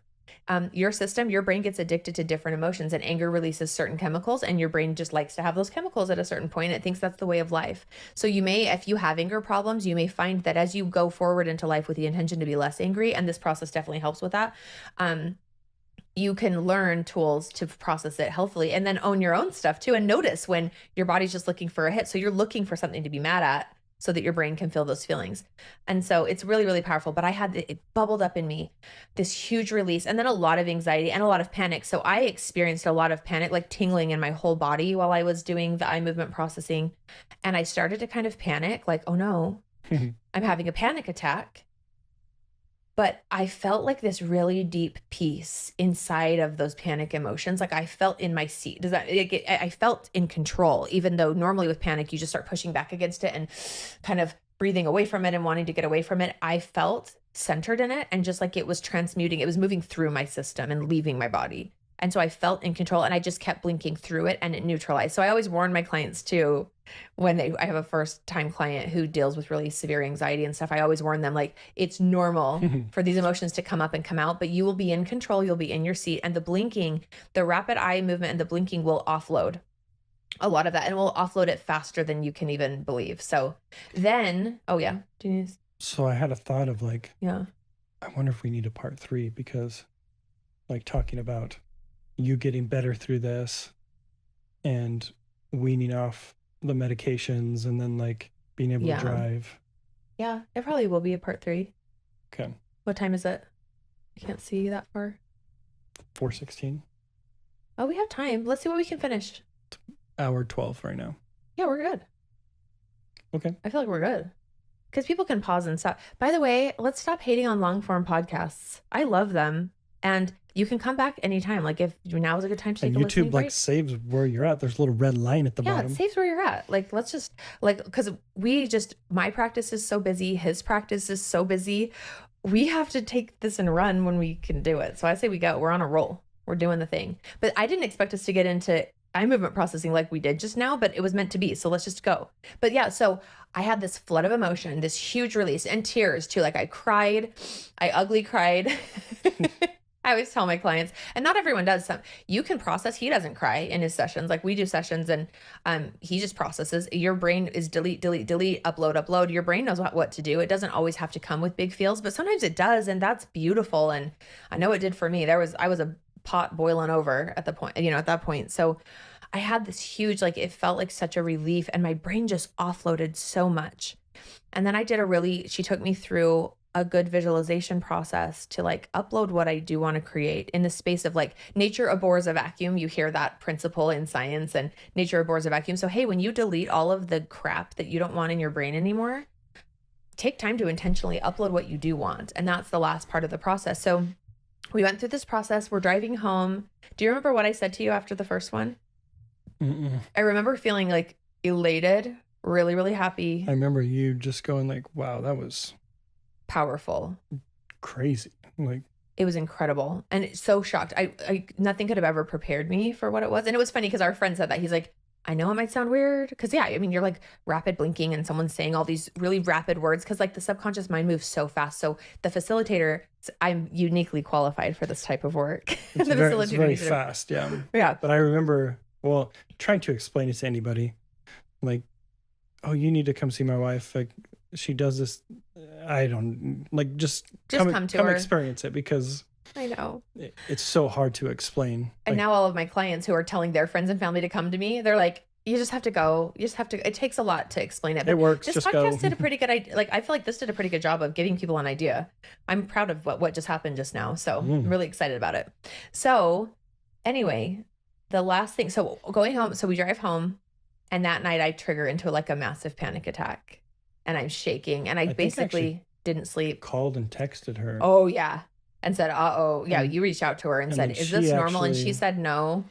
No, she said rare. She says it doesn't happen a lot. Yeah, she said, yeah, it can. Yeah. Like, but yeah, so we texted her and said, come back in. Hey, so but I had an appointment in 2 more days. Like, so it was like, we went to her like on a Wednesday, and I had a Friday appointment. But she said, but yes, it can happen when your body is still just offloading, and it brought up a lot. And my nervous system was always on the edge. So it doesn't take much and I did so much work, so much brain work, that it just overstimulated my system. So my system was overstimulated. But then, of course, because of my fears, oh no, did that cause a new problem? I had that ingrained fear at that point, which you can't do everything all in one session. She moved a lot that first session, but you can't do everything. So we went back Friday, and I did another session, and it was another huge release, like, so interesting, and another really deep and powerful investigatory, walk through after blinking out. Because it's cool. I call it blinking out. Once I blink out, once you like offload the system, your brain is a computer. So when you delete, right? And you free up all of this, what is it? RAM drive? What is it you free up? Gigas? It's both, but I guess RAM would be when you free up, when you free up your processor, when you offload all these things that you don't need, the processor runs better. So all of a sudden you have these really crystal clear insights. Better too when you free up space on the hard drive too sometimes. So like freeing up that, getting rid of those like different memories, or I guess you don't get rid of them. Yeah, you neutralize them though. They're holding all of this space in the limbic system, and now they're filed in their proper cabinets. There's something called defragging a hard drive. Yeah. Where it actually you can, on old computers, you used to be able to watch it, but it would take all these different things and like put them in different spots so it was smooth instead of you have a file here and a file over here, and it couldn't process. Yeah. See, so that's what it's doing. That's what it's doing. And your brain is a computer. It is. And so I would have so much space. And so then you go through this process after you've defragged. I love that word. But after you've defragged, and they call it deprogramming and reprogramming, but after you've offloaded, you're so clear. And then you can have these really cool experiences of investigating your other beliefs, right? And seeing the truth about those beliefs, seeing how they don't hold any power over you anymore. And I will say that ever since starting this, I have had health challenge after health challenge my whole life, our whole marriage. And that's what I joked about in the first episode. I was like, I don't know if we've ever just had bliss, because it's kind of been one disaster after another with my health journey. And I had that belief, like, it's always going to be this way. I'm always going to be sick. And we'll talk way more about that as time goes on, but not about all my sickness, but about limiting beliefs and those concepts. But I feel like ever since starting this, I have gotten healthier and healthier and healthier. Right? What was it? Each time you went, it was getting better, and then I can't remember how many times it was, and then you were able to drive yourself there. Yeah, and yeah. So that's what I say. I say the first 2 sessions, I felt like there was hope. After 2 sessions, I went, oh my gosh, I'm going to be okay. I'm going to be okay. I didn't think I was ever going to be okay. I thought we were going to manage this for the rest of our lives. It was just going to be managed. We're going to manage my anxiety. We're not going to go on trips anymore. I can't get on airplanes. I can't drive a car, but Kyle will just drive the car, or the kids. He's going to be the one who takes the kids to school, but I'll be able to be locked in the house, making them yummy dinners, and it's fine. And that's what I thought life was going to be. And then after 2 sessions, I went, oh my gosh, I have hope that I can heal, because I feel like I'm healing. I felt different. And after 4 sessions, I could drive. And that was so exciting. It might have been after 4, like I drove on the 5th session. And then I always say after like the 6th session, I feel like I got into the seat of my soul. And she did a specific exercise with me, one that I love doing with clients now, where it helped me get into the seat and like really connect with who I really am. And I just believe, and by the way, we believe that we're souls. We believe in a spiritual life. We believe in God. But I believe that the soul that I am, the spirit that exists inside of this body has just like infinite intelligence, infinite capacity to create and do. And I've honestly done so little because it's been obscured by the ego dragon, by the amygdala, by these overactive, protecting beings. And as I've done the work, all of my physical symptoms are going away, even like really severe inflammation, even just other issues. Back issues. I don't have back issues anymore. I've had back issues for 30 years. In high school, I had back issues. And so also eating right and supplementing. Oh yes. And we're so excited. This podcast is going to talk about so many of the things that we've done to get healthy. It isn't just this, but but this also freed up my mind and empowered me to make those other changes. Because I think it's the mind first. It's so hard to just change everything. Change your diet, change the way you're eating, change change your thoughts, change your life. It's so true. Yeah. And so I feel like I came into the seat of my soul after the 6th session. And that's when she brought it up to me, like, hey, you should really mentor and learn this. Like, you are so, and I was a doula, you guys, for 10 years. I'm a childbirth educator. We taught our life-changing principles classes. We've been teachers our whole lives. We've always felt called to connect, to learn. And then we love sharing what we learn. That's why this podcast is perfect. And we're like, maybe the world doesn't need another podcast, but we really want to continue teaching and sharing these tools. But the name is because the world needs another podcast. Podcast. I love it. I can see it on sweatshirts. Someday someone will want to wear a sweatshirt that says that. Maybe it'll be Shaq. I hope it is. Shaq Fu. We love you, Shaq. We hope you come on the podcast. Hey guys, just go ahead and take a minute and tag Shaq. And if you're watching on YouTube, tag Shaq in the comments. Shaq is our favorite. Yes. He's a little sweetie. We admire a little sweetie, just a little tiny sweetie, just a gigantic sweetie. He does a lot of good. And I know you can look up and you hear stories of stuff he did, but there's many more stories that I'm sure that aren't told that he does and helps people. Yeah, no kidding. It's probably just a fraction. He's just a doll. But anyway, so I came back into the seat of my soul. What about getting off of? Oh, what time is it now? We can do it. 1:21. Let's do it. Let's keep it short. Just like we're good. Oh yeah. Well, so I read a book called Own Yourself. And warning, she's a little intense, but it was good. I can't even remember the author, but the book is called Own Yourself, and she's a psychiatrist. You still have it? I had it online. I listened to it. I listened to the audiobook.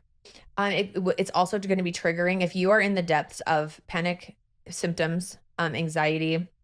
If you're on medication, so she's very anti-medication, which I'm not anti-medication, but I am anti the wrong medication for the wrong thing, which I was in that boat. And so this was a great book that if you feel like, dude, I got on an SRI and it is not SSRI and it's not helping, it's a great book for you because like it will educate you. And I felt like it really empowered me to go, I got to walk away from all of this and I've got to do other things.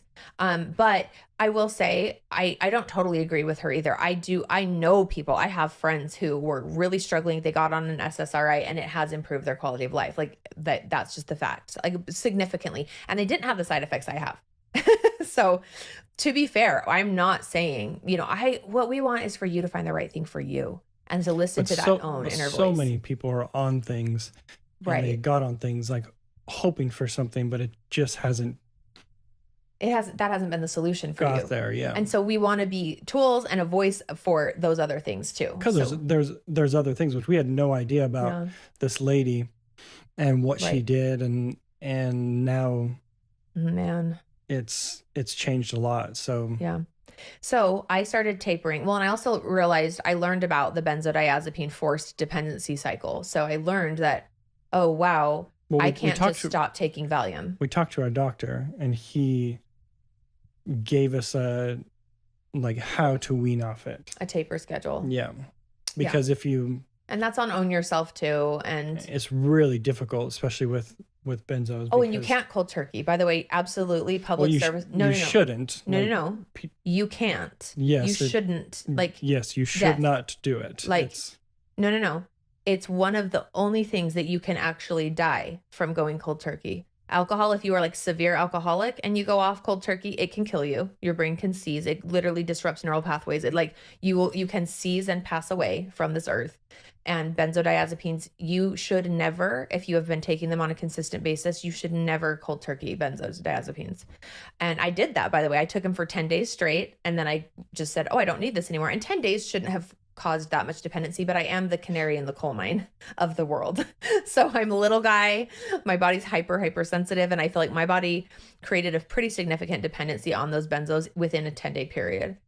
Jordan Peterson, if you look into psychologist Jordan Peterson, he was taken somewhere like overseas, like Russia, and was put into a medically induced coma to wean him off of Valium because his Valium dependency was in his body was shutting down, and his brain was so reactive that they had to put him into a medically induced coma to help his body taper. Even when you start to wean off, it's violent. Your brain still does. Yeah. I remember many times, like, even because you have to like break them a certain, and even if you break one smaller, eventually, bigger, and it was just, pushing through that. Yeah. And that was horrible. And that's where I feel like I really relied on my doula training. I've trained over 600 couples on how to have an unmedicated childbirth, like a very empowered, and I had both of our children with no medication. And also tools that the therapy gave you. Oh, yeah. You were able to. I was so strong. I was so mentally strong. Yeah. And that's what happened. And so like we now seek to give other people all of the tools, all of the support to be mentally strong enough to do what's ahead. We went through everything, actually. We went through breath work, meditation, yoga. So there's lots of little things that you had for when you started coming off them that you could. And Kundalini yoga was huge. Yeah. And I have some on becausetheworldneeds.com, our collective, I have the Kirtan Kriya. So even the Alzheimer's Society has it listed on their website, doing the Kirtan Kriya. It's a type of chanted meditation where you do mudras and you do chanting in a rhythmic and specific formula.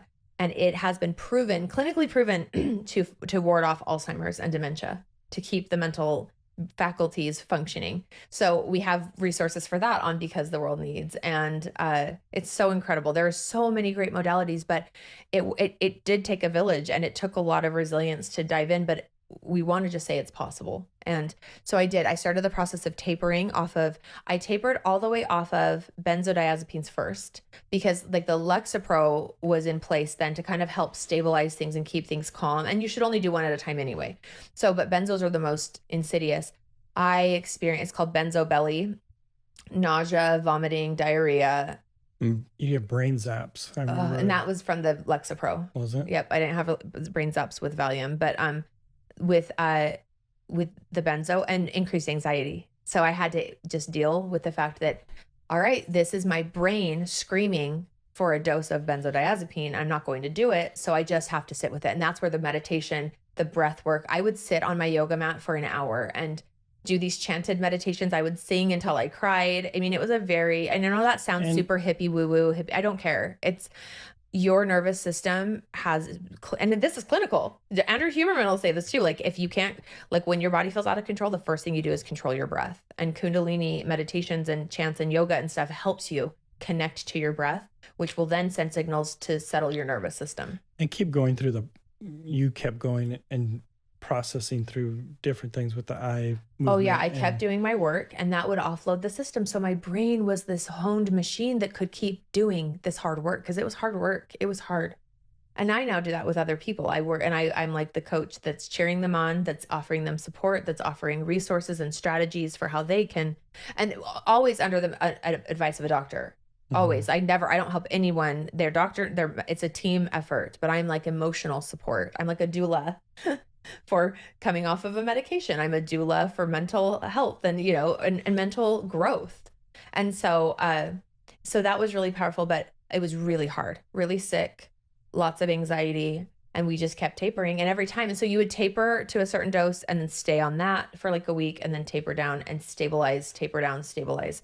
So I tapered off of Valium over like a period of 2.5 months. Luckily, I wasn't taking a high dose and I wasn't taking a lot of it, but I still had to taper. It was so nuts to me that I had to deal with it that way. But then I tapered off of the Lexapro and that was actually significantly worse. Some people, by the way, taper and they're totally fine. I have multiple friends and family members who and some even cold turkeyed, and they were totally fine. They didn't even notice. That's incredible. I wouldn't recommend it. I don't recommend cold turkeying off of any of these. But They did, and they were fine. So I don't want to also make this big I don't want to create anything in someone's mind that this is going to be this horrible thing. Yeah, make you scared to, if you think you should. You don't need to be scared of it. It's worth it. And there are resources, and there were so many online resources that I looked into. We're going to compile them too. It's totally possible. Like, yes, that. I'm so happy I did it. Even some doctors, like if you go to your doctor and say, I want to do this, like some doctors might even like try to discourage you because of some of these things, but if you really feel like it is possible, you can do it. And it's worth it. I'm so happy I did it that way, but that was the right choice for me. So I just want to be a voice of that for other people who might be feeling called in that same direction. And also for people, like, I'm so grateful I was able to work with a really close friend. We were friends in college, and she reached out to me. She had seen this, and she had just started her first dose of like Paxil. And I said to her, wait, don't do that yet. Your nervous system is super dysregulated. Let's see if this helps regulate your nervous system, but don't start. And you can take a pill of Paxil and then never take it. It's fine. She was just getting started. So she just set it aside, and she totally healed her nervous system through eye movement processing. So it is so possible. And I do want to be a voice. If you're feeling like medication is the next step, this might be something worth trying first. But also, medication can be life-saving. I'm never going to tell you what to do. You have to listen to you. But if your journey is this doesn't resonate, then come find us or find someone. Find the right you for you, the right person for you. We're going to have a whole section on Because the World Needs, where we actually had this idea a few months ago of doing sort of like a choose your own adventure self-guided session, because she's only one person and she's helped so many people in the last year and a half. And my schedule is so booked now that like I can't help everyone that I want to help. To even get in time-wise, like has another appointment right after this. Yeah. And so, but we've recorded sessions, and so we're going to have it on there, and you're going to be able to access that. And she also does Zooms. So I can take you through a full session on Zoom.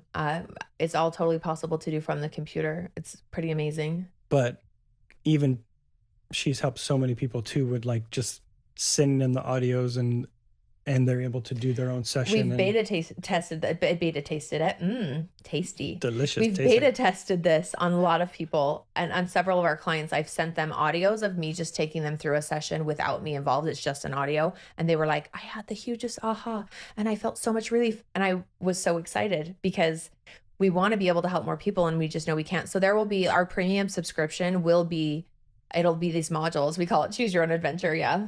It's not trademarked. We're not trademarking it. That's just our fun. Self-guided We call it the self-guided session. That's how you find it on becausetheworldneeds.com. You can find it. The cool part about it too is like sometimes she can't get people in for like a week or two. Yeah. Where this, you can do it, and you can literally like the next day do it again. Like you have unlimited access to like take yourself through, or like I said, like when I was going through panic attacks at 2 a.m, how amazing would it have been for me to be able to log onto my computer and take myself through a processing session to offload some of this stored emotion, and maybe just then go to sleep, or a meditation, or a breath work, or whatever it may be. And so that was the creation. That's why we created becausetheworldneeds.com, is because we want these to be available. And I also say though, meditation, stillness, breath work, this is the way. This is the way to healing. And this is also the way, if you are healthy right now and you are not dealing with this is the way to maintain your system so you never find yourself in a situation like what I found myself in. And that's my biggest thing, is I'm now preventative care. I'm like, how do we keep everyone connected to their own feelings, connected to their community, to their people, healthy and functioning, in those relationships, so that they can never get to the over the cliff edge. But I hear a lot of people saying, well, I'm fine right now. Like, I don't want to like do, it's like right now. That's the key word is I'm fine right now. It is a matter of time before something's going to happen. Before the wheels fall off. Yeah. And hopefully you're not going 90 down the freeway when the wheels fall off. So I was, and I still survived. By the way, Tennyson, our cutest little dude, he's our 13-year-old. When he was very little, he got locked out in the backyard. Cortland, his older brother, just wasn't thinking, and he went in the house, and we lived in Vegas at the time, so our kids would always deadbolt the back door when they'd come in or out from it, and he locked him out. And so Tennyson went to walk in, and he couldn't, and it was so cute because then he was just hitting the door really loud, and we came down and found him. But he said, I was just trying to figure out ways that I could survive. He was going to survive in the backyard. He realized he could turn on the hose and get a drink of water. Sleep on the trampoline. Sleep on the trampoline. But he got a chair and almost shattered our glass door. He kind of panicked. But. And then that's when we went through a whole thing too. He told us his ideas to survive, and then we said, you could have gone around to the front door. You could have gone to a neighbor, and that hadn't even occurred to him. He went to panic. Apparently my panic brain is genetic, partly genetic. So we're going to work on tools with our kids, right? Yes. But we love it. We call it survive. So now you guys are in on the joke for survive. Probably many little things. Yeah, we're going to keep bringing everybody in the circle because we like saying things weird sometimes, but you can survive, you guys. You can do it. I think all families have those little things that they isms. say, right? They're little isms. Yep. Write in the comments your family isms. Oh my gosh, I would actually love people's family, like their quotes. Cortland also words said that you say, or Court said to his Aunt Christy, he was tiny, he had swallowed a button, and you know how you tell kids like don't put little things in your mouth because we sound like terrible parents, but really we're just normal parents doing our best.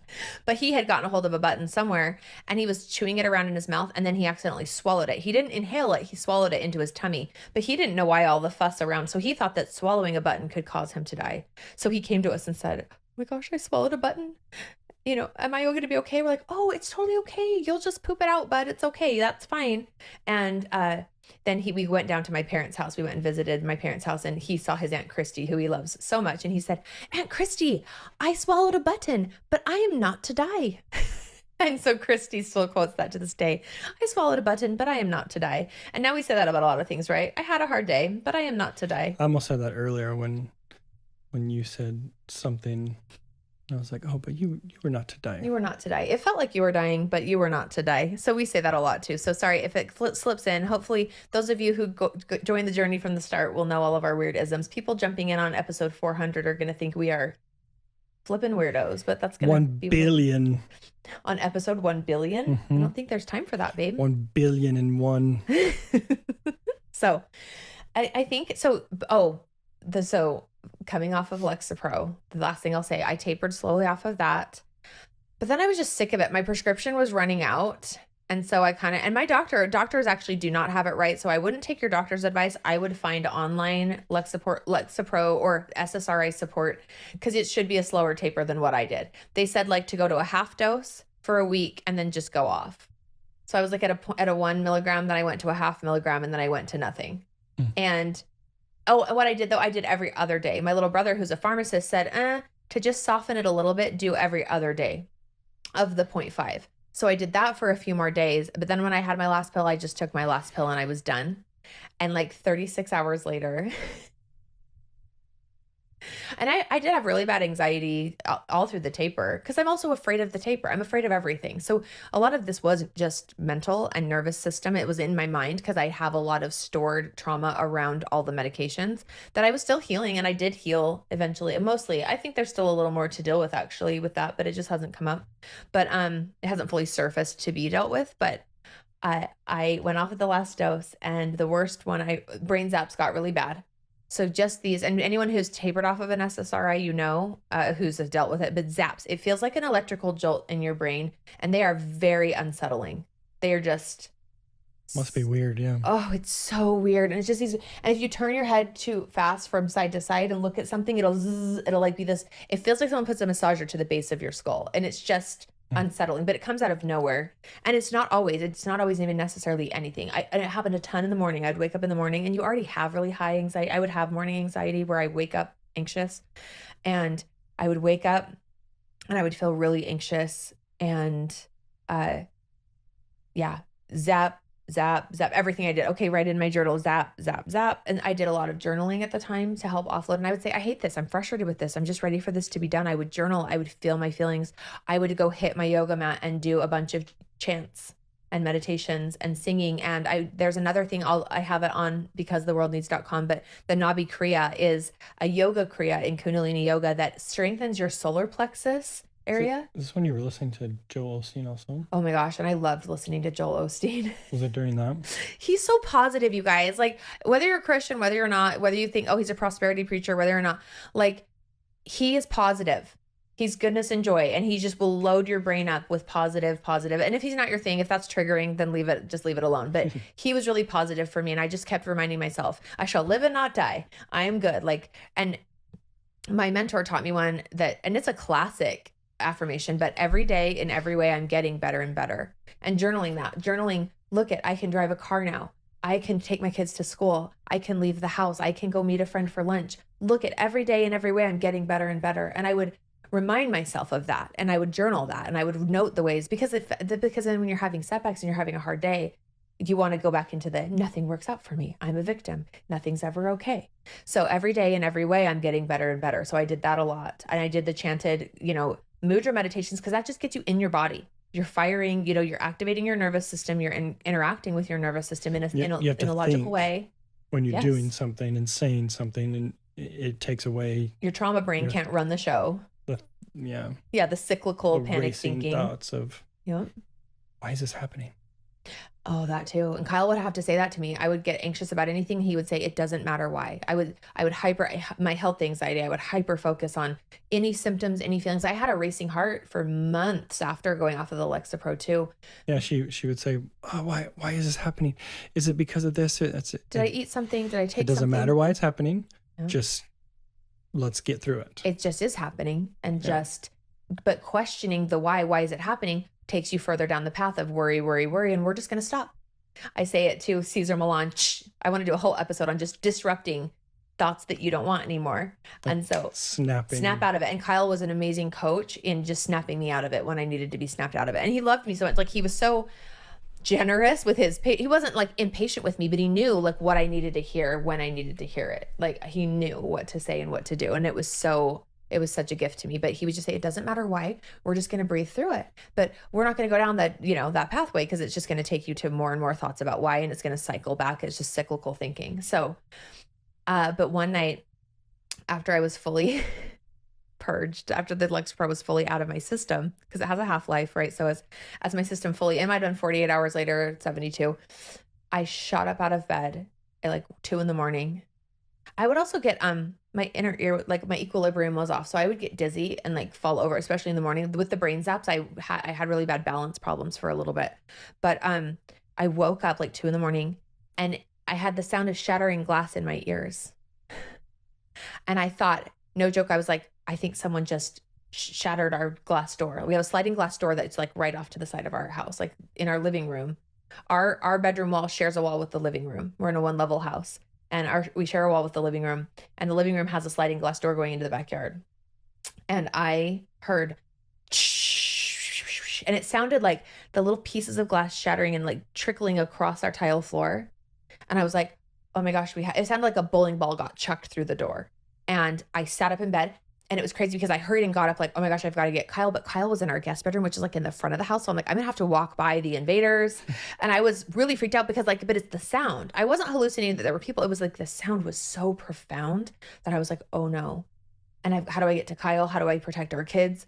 And I got up to get out of bed, and I fell into the wall of the bedroom because I was so dizzy. I was so out of it. So I sat on the edge. I leaned back into bed and sat down and was just breathing and trying to stabilize myself because my blood pressure was still super low. By the way, I passed out because Lexapro and Valium together, it bottomed out my blood pressure. I had like dangerously low blood pressure at all times. So it wasn't even sustainable, by the way, for me to stay on these 2 medications. And even my doctor said that. He's like, we have to start tapering because this is not sustainable for your system. I've honestly always had chronically low blood pressure. I've had fainting stuff my whole life. So these 2 medications were just a disaster. So I fall into the wall, sit on the bed, I settle, and then I hear like these shatters. So I'm like, people are like walking across the glass. And I finally get like my wits about me. I stand up, I make sure my balance, because I don't want another broken anything. I still have my cast on, by the way. All of this is all in the same time. I'm like, I'm not breaking anything else. I come out and everything's fine. And then I hear glass shattering in my head again. And I'm like, I'm having auditory hallucinations. And that's one of the side effects of coming off of SSRIs. Fun. And you know what is so scary? Hearing things that aren't happening. New fear unlocked.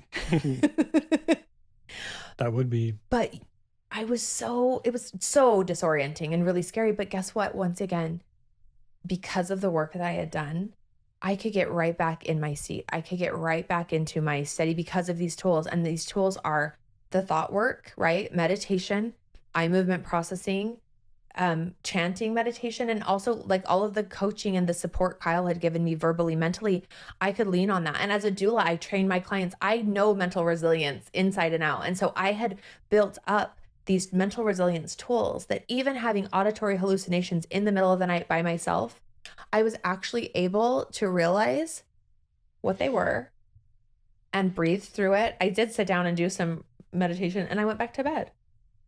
And that was so incredibly beautiful when I realized I can get up, I can lean on my tools, and I can go back to bed. I don't need anyone. How many people you've helped with that same thing? Of just like, I know you're going through this. Listen to this.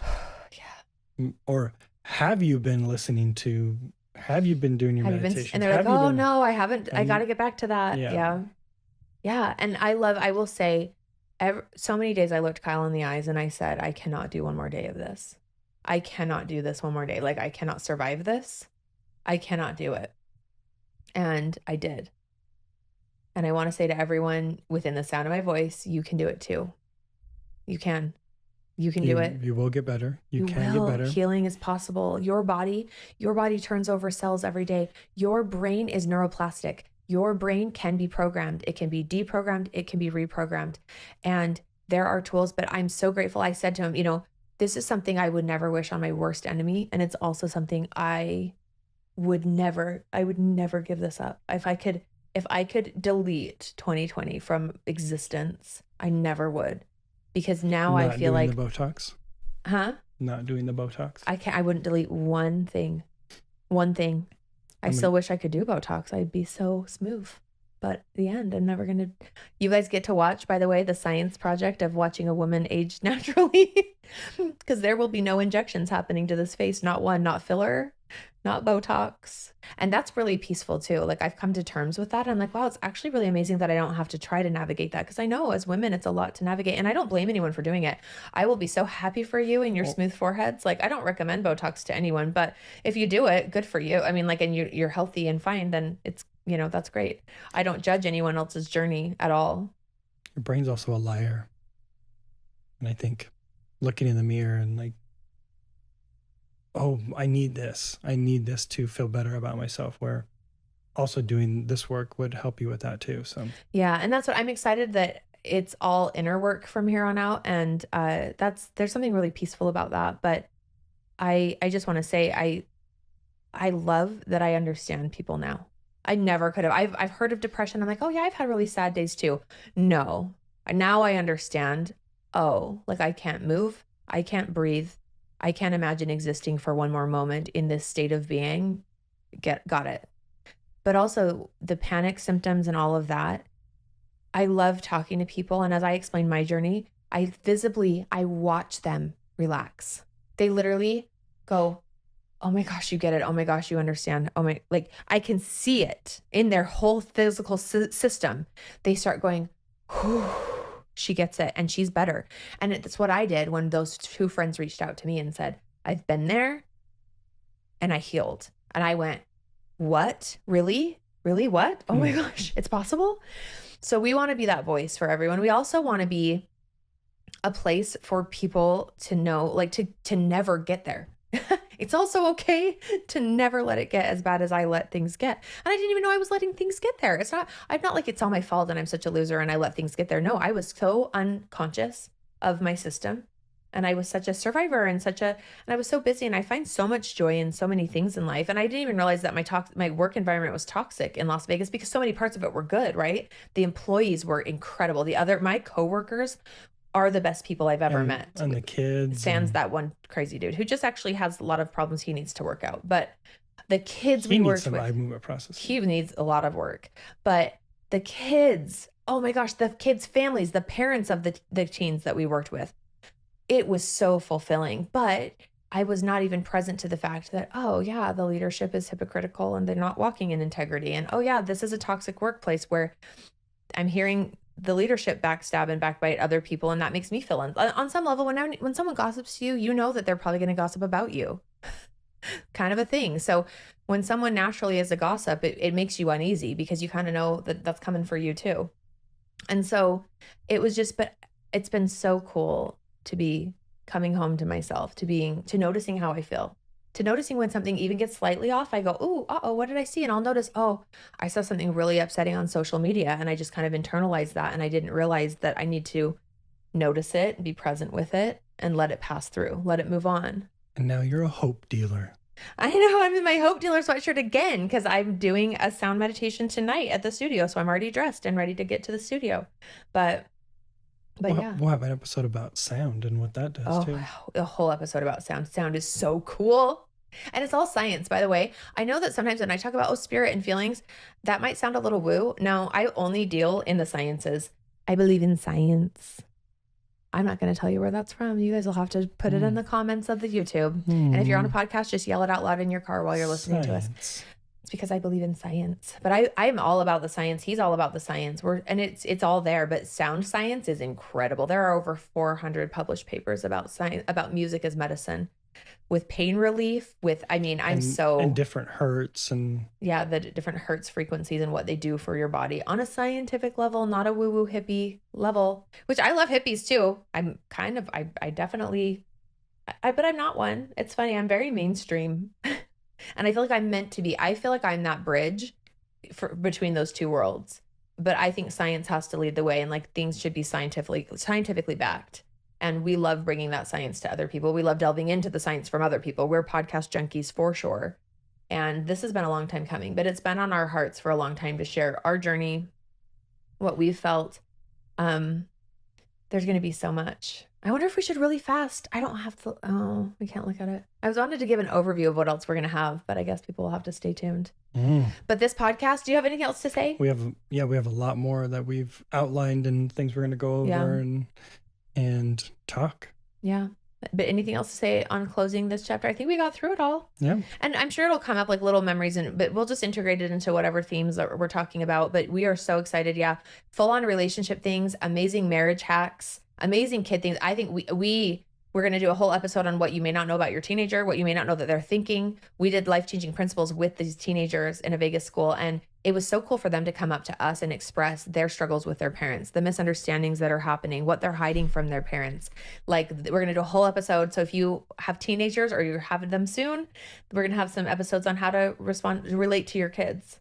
And if you've ever thought about getting healthy, getting fit, losing weight, eating right,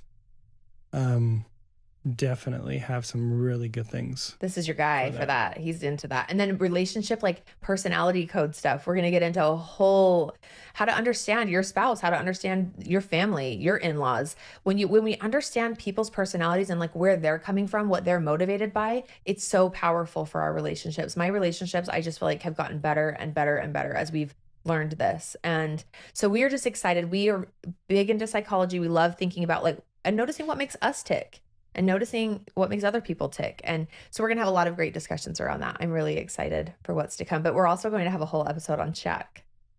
I'm so excited. Shaq Fu. We love you, Shaq. We want you to come sit in one of these chairs. It will be so incredible. I'm visualizing. Everyone just take 1 second to just envision Shaq sitting here. Do I get to interview him or are you going to sit here and I'll sit on your lap and oh my gosh. And then what if will he break the chair? He might. These chairs are just like little guys, but I'm so excited. I think it's going to happen. He's the best. He has to come over here. When he hears about us, he has to. It's true. So I was cute. We told a friend that we said, oh, we're going to start our podcast. And he said, oh, you know what? And we said, we want to have Shaq on the podcast. And he's like, is it a sports podcast? I'm like, no, we just love him. And he said, you need to do the thing that was it Jimmy Kimmel. He would say, oh, we ran out of time for Matt Damon tonight. Darn it. We ran out of time. No time for Matt Damon. So we'll have to catch him next time. Sorry, Matt Damon. He's like, you should do that for Shaq. But we for sure will talk about Shaq in every episode. Let's do it. Shaq Fu, shut up, liar. It'll be a thing. It'll be a Do you know what he does when he gets tired? He leans on the Statue of Liberty. That's what Shaq does when he gets tired. It only makes sense. Duh. Because he's the best. Jeez. Yeah. This was brought to you by becausetheworldneeds.com. There, I said it. But anyway, we love you guys. Thank you so much for being here. If you got to the end of the podcast, then you must be loving long form podcast. And there will be show notes with just itemized lists of resources. We have a whole adrenal protocol that is on becausetheworldneeds.com, and it is free. So adrenals are a whole thing, and we didn't even go into that. So we probably should have a whole episode on how to support, because everyone should be doing adrenal support anyway. But yeah, adrenal support is on becausetheworldneeds.com. And yeah, other than that. Should we have an outro? No. Out. Okay, bye. I think it should be, okay, bye. Yes, indeed. Love you guys. Bye. See ya.